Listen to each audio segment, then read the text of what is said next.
Welcome to The Way Home with Laura Smith, the show that brings you wonderful guests, helpful advice, and uplifting stories. The Way Home. Live inspired. Here's your host, Laura Smith. Just this morning on my other news program that I do, we had this story about this little girl who's become like a hero in my own home state of Indiana because she was born with half a heart, but underwent a heart transplant at age 3.5 and has come through with flying colors, and now is a teenager and playing sports and wants to be a cheerleader and is doing all the things that young teenage girls love to do. And I was just thinking, wow, aren't we blessed that in this country we have incredible care, cardiac care, especially because it's Heart Health Month. And I have Dr. Molly Shah here. She is an attending pediatric cardiac electrophysiologist in the Cardiac Center at Children's Hospital of Philadelphia, also known as CHOP, very renowned, well-known in the country. Dr. Molly, thank you so much for joining us today on this really amazing topic of all the advancements in heart health and heart care, cardiac care for kids. Please tell us all that's happening at CHOP and beyond, and just all the advancements that are being made. Well, first of all, thank you so much for having me today, and I'm very excited to discuss congenital heart disease, especially during February, American Heart Month. So the word congenital means present from birth, so we are talking about heart conditions that are not acquired but have been present since birth. Some of your listeners might be surprised that congenital heart disease is the most common birth defect in the world. It affects 1 out of every 110 newborns, and that translates to 40,000 babies being born with congenital heart disease in the United States every year. And if you look at it globally, that's 1.3 million babies born every year with congenital heart disease. Approximately 25% of these babies will require open heart surgery in the first year of life. Wow. That's striking. 1 in every 110. And Dr. Shah, tell me, are babies predisposed to this for some genetic? Is it a genetic reason, or is it something that happens throughout the pregnancy that makes them predisposed to this? Like, why would so many babies have congenital heart problems? We do know that some forms of congenital heart disease are associated with genetic abnormalities. Some could occur from environmental exposure throughout pregnancy. A few can occur due to medications during the first trimester of gestational age when the heart is just being formed. And then some can also be caused by maternal infections in the first trimester. That's when the heart is being formed. But many forms of congenital heart disease are sporadic and do not have a single identifiable risk factor. But this is a hot subject for research, and our understanding continues to improve. Mm-hmm. And so the ability to diagnose, and then the ability, when it is found in a baby, to be able to track this and be able to actually have surgery on a baby this small. I mean, there must be so many advancements in this world. I can't even imagine, that there is something that is so effective even for someone as young as an infant. So what are some of the latest procedures, and how do they do these on a child? Well, first, let's start with the diagnosis, right? So we have to get the diagnosis right. And fortunately, in today's day and age, most of the congenital heart disease are diagnosed in the fetal life. So at approximately 20 weeks of fetal anatomy, ultrasound is performed, and that is crucial to the diagnosis of congenital heart disease. There's also a mandatory screening test for critical congenital heart disease that involves a pulse oximetry, which is a simple finger sensor to measure a baby's oxygen level. So that's where the journey starts. Now, In places like CHOP, Children's Hospital of Philadelphia, the greatest innovation before we go to even procedures is immediate access to care. So we don't let these babies be born in a different hospital and then waste time transporting them to a tertiary care center. At Children's Hospital of Philadelphia, we have the Garbos Family Special Delivery Unit. So mothers who have babies with critical congenital heart disease are delivered right at the Children's Hospital of Philadelphia and can be transported from the delivery room to our intensive care unit facility immediately, and even to the operating room without wasting precious time. So I think that is the first innovation, is reducing or eliminating the transport time during the most vulnerable time in a baby's life, a baby with critical congenital heart disease.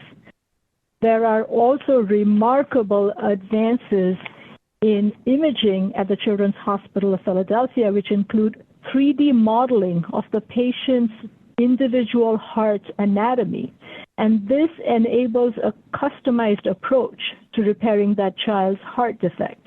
So we're not looking at a general textbook picture of a heart defect, but we're actually modeling the child's individual heart defect to plan an appropriate surgical approach. Many procedures now are performed not with open heart surgery, but with minimally invasive catheter-based interventions.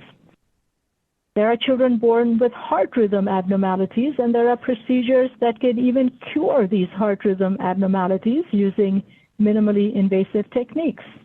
And we're even beginning to embark on gene therapy clinical trials that cure the root cause of a genetic disease and not just modify symptoms. So the future is really bright, and we expect that our young children born with congenital heart disease, over 97%, are going to make it to adulthood, beyond adulthood, and live fully productive lives. Wow, that's incredible. And like this young little girl that I was reporting on this morning, so like her, babies can actually get through having transplants and come across and be, live healthy, vibrant lives, even beyond having a transplant.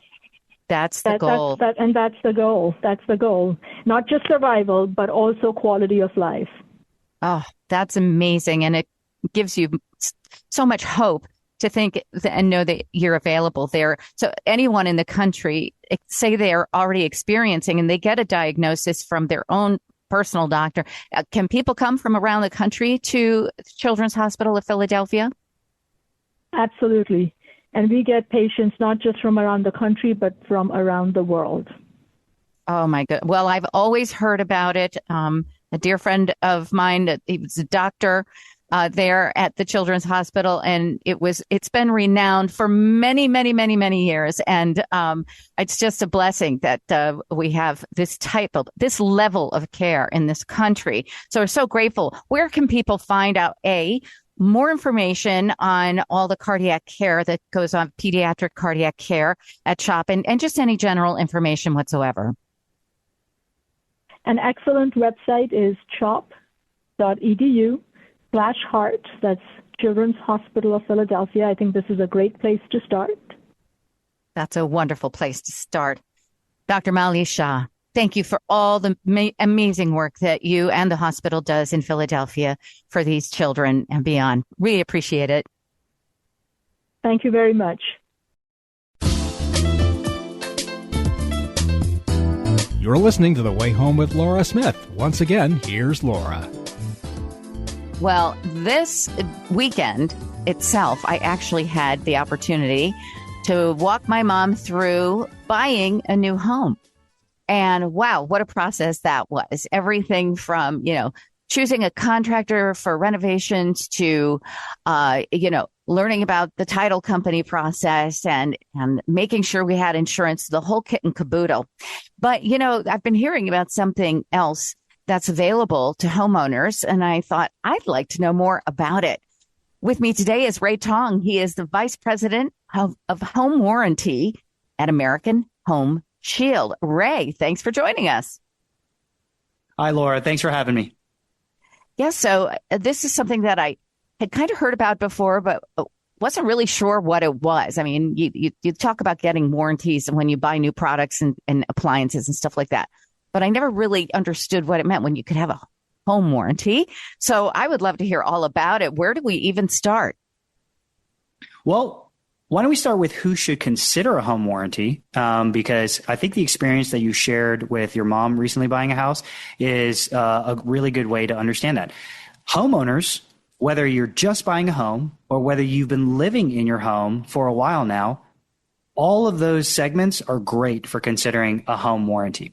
And what a home warranty does for you is help when you experience a breakdown for your systems and appliances due to normal wear and tear. So that could be a breakdown that happens with your refrigerator due to normal wear and tear. And with an American Home Shield home warranty, we will dispatch a qualified repair technician who will diagnose what's wrong and get that item back up and running. And one of the parallels that I like to draw is with our phones. So with your phone, you can get protection through things like Apple Care or Pixel Care. And its whole purpose is that if something were to happen to the phone, like you crack the screen, you could go get it repaired to get it back up and running. And so I like to draw that parallel to say American Home Shield does that type of thing for systems and appliances, not phones, but systems and appliances in your home. And I also like to say with your home is so much more valuable than your phone. I know a phone is an essential part of our everyday lives, but for a lot of people, the home is their most important investment. And I say, if you're willing to consider that type of thing for your phone, consider a similar level of protection for your home. Okay, so what types of systems and appliances are typically covered by a home warranty?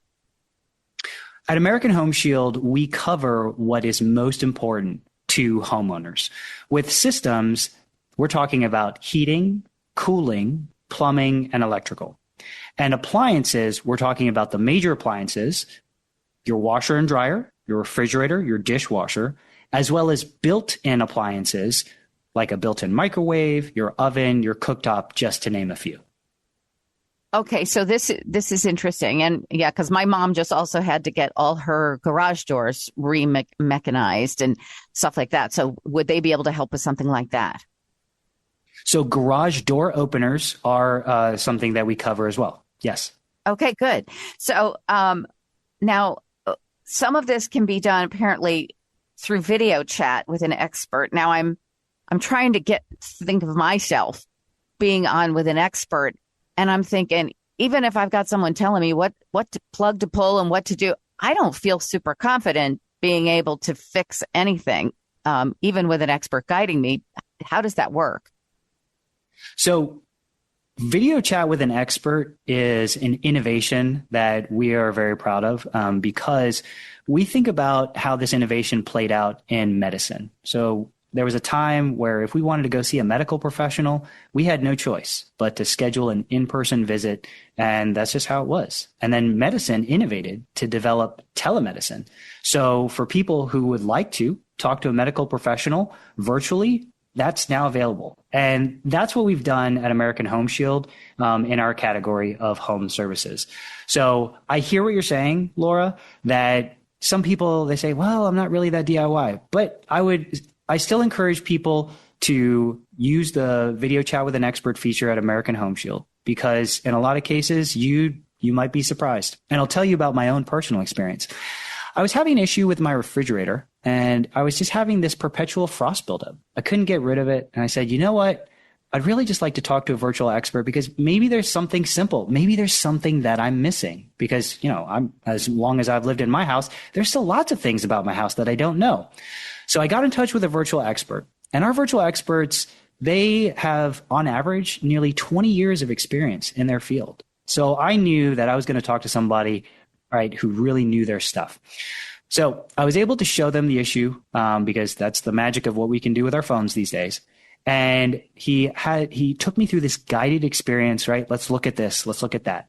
And he was very quickly able to diagnose what my issue was. And I'm a little embarrassed to admit, Laura, the issue was I just had too much stuff in my fridge. And I was blocking, right? I was blocking proper airflow circulation. And so he said, Ray, that's the issue. So if you could create some more space to get proper circulation, you'll be fine. And that's what I did. And then I was fine. And I'll give you one more example because we love hearing about stories like this from our members. So there was another story had to do with the washing machine, and the washing machine was making noise, right? And they're like, this is weird. So they said, let me go talk to a virtual expert. And the virtual expert provided them a guided experience that at the bottom of your washing machine, you have leveling feet. And it's very important for your washing machine to be sitting firmly on the floor. So that was the fix. Make sure that the washing machine was sitting firmly on the floor and the homeowner was able to, continue on with their life. Yeah, that seems really helpful. Now, to have that kind of concierge service with a home warranty, I mean, insurance is expensive these days. So are utilities. They're out of sight. So what does a home warranty with American Home Shield, what does it cost, basically? So some of our plans can be as little as $1 a day. Can be, and we also offer a range of plans because we know that different homeowners have different needs, and we want to structure our plans to meet those varying needs. So we always encourage people to take a look at what we have to offer. There are multiple plans, and to pick the plan that is right for them. Okay, so it's sort of not sliding, but it's different depending on how big you went. Now, at any point, let's say that you're on with your virtual assistant and they're, troubleshooting and still the problem doesn't seem to be getting fixed. Do they call somebody to come out and fix the problem in person? So that's where I would say the core offering of American Home Shield would help out with that. And we see this example play out as well, where a lot of members tell us, I first started with a virtual expert and then placed a request for service through American Home Shield. And we will dispatch that qualified repair technician to then come in person. And the benefit of, I'll call it, using both of these features of American Home Shield is that talking to a virtual expert can even help prepare our homeowners for how that in-person visit should go, as well as the types of things to get them thinking about it. Here's a very simple example. We were just talking about the washer, and our virtual experts can help our members understand, okay, when the repair technician comes, have that dishwasher pulled out from whatever enclosure it's inside. Because sometimes people have their washing machine inside of an enclosure of some sort. So if you could just slide that out, then it'll really help facilitate the process for when your repair technician is taking a look at your washing machine. So if they come out and then everything gets fixed by this expert from American Home Shield, now, is it like insurance where because you paid the warranty that the service is covered? Yeah. So when you have a covered service request, here's what you pay. You pay your monthly or annual fee to American Home Shield. And then there's also a trade service fee, which is to essentially dispatch that repair technician out to your house to diagnose the issue. And if you're covered, that's it. It's as simple as that. That's very interesting. Tell us your best and easiest website to remember and go to get more information on a home warranty with American Home Shield, please, Ray. The best place to go, Laura, is ahs.com. Oh, that's easy. A as in American, H as in home, Shield, S, ahs.com. Very helpful stuff today. I really appreciate it, especially during this time with moving my mom into a new home. I appreciate it. Ray Tong, Vice President, Home Warranty, American Home Shield. Thanks so much. Thank you, Laura.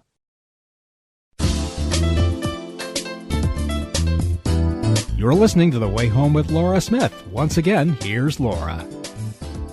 Well, this is a topic that has basically taken over the entire planet, but one that people like me who may be in the, the later years, I should say, not really, but, kind of, not as young as a lot of my cohorts and such. That is trying to open my mind to embrace the reality that AI is here, it's here to stay, and it's going to change the world. But we can only hope that it is for the better. And I have someone coming on today.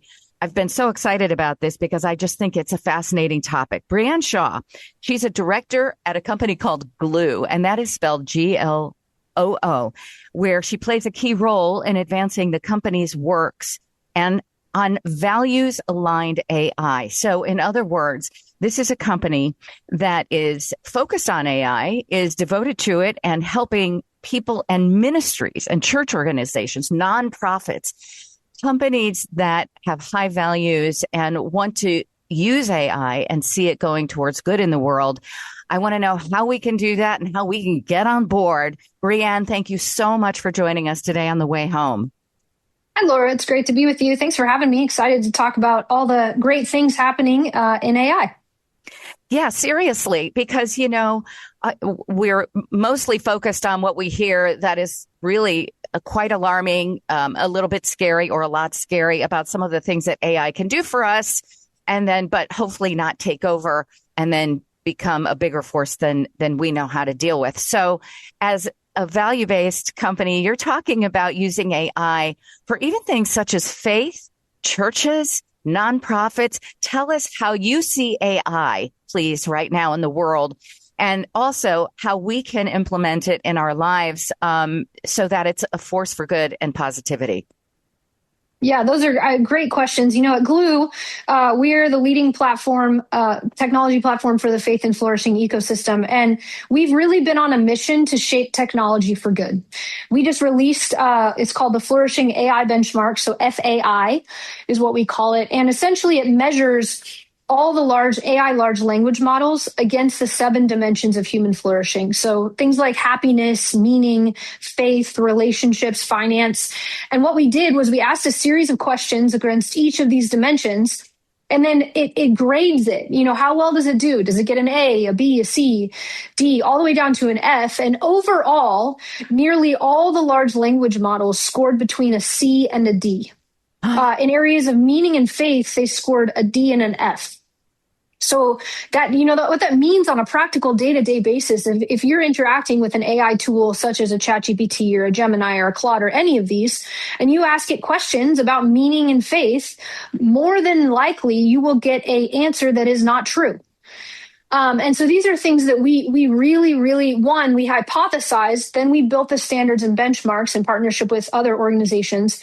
And then we have now, are building, are partnering and wrapping these models. I call it parenting. We're parenting these models with ethics and standards and benchmarks. So now that now when you go and run these against a Gloo AI model, they scored like an A or a B. They're not C, Ds, and Fs. And so we do know that we can influence and shape this technology, and we want people using this. We want people deploying it as they build things and as they interact with things. It is remarkable, truly. And, already, it feels like AI is just something that's come into the purview and the parlance in the last, year or two for a lot of people. And yet there's already massive lawsuits and where AI has seemed to really cross a line in terms of safety and morality for children. So it seems like a daunting task with this already. It's like it's already in play. And how does Gloo feel that it's going to be able to make inroads in some of these already ubiquitous companies like ChatGPT, like Claude, like the other ones? As we shape technology for good, we know it's a collaborative effort. We know that it's going to take all of us. It's not one company doing this. It's not one person doing this. And there are going to have to be policies and commitments and things made. But along the way, it's really partnership. Hey, how do we partner with these bigger organizations? And the great thing about Gloo is that you can use all of these other models wrapped with our safeguards and benchmarks. And so, it isn't one versus the other. It's wrapping and ethicizing, that's not a word, putting ethics and values around these to be able to use them. And then on the consumer level, to be able to have wisdom when it comes to, okay, when I interface with a chat experience or and anything that is AI, what am I interfacing with? Are we teaching our kids, like, not everything that comes out of AI is true, and I need to fact check and source check? And are we teaching in schools that, AI is a tool and it needs to be stewarded and there needs to be wisdom behind it? Yes, and I think that's so necessary. Oh, I'm so grateful. I feel like you guys are actually doing God's work, and I couldn't be more comforted by the whole thing. How can people find Gloo? How can people get their questions answered, and maybe even incorporate Gloo into their whatever their structure is, whether it's a company, a church, their faith-based mission, or their nonprofit? Yeah, we have plenty of solutions. We'd love for you to check them out. Gloo.com, Gloo.com. There's plenty of ways to get involved. You can get connected there as well. We'd love to serve, whether it's through our marketing, IT consulting, or, even all the way down to our AI services. So plenty of ways to get involved. Brianne Shah, director at Gloo. Thank you. You've given me a lot of hope today. So appreciate it. Thank you, Laura. Thanks for having me. Thank you for listening to The Way Home. Each and every one of you are a part of the Way Home family, and we just wish for nothing but great happiness and safety and good health and prosperity, success, everything that you can possibly have to make your life a good one. And we'll see you next time on The Way Home. I'm Laura Smith.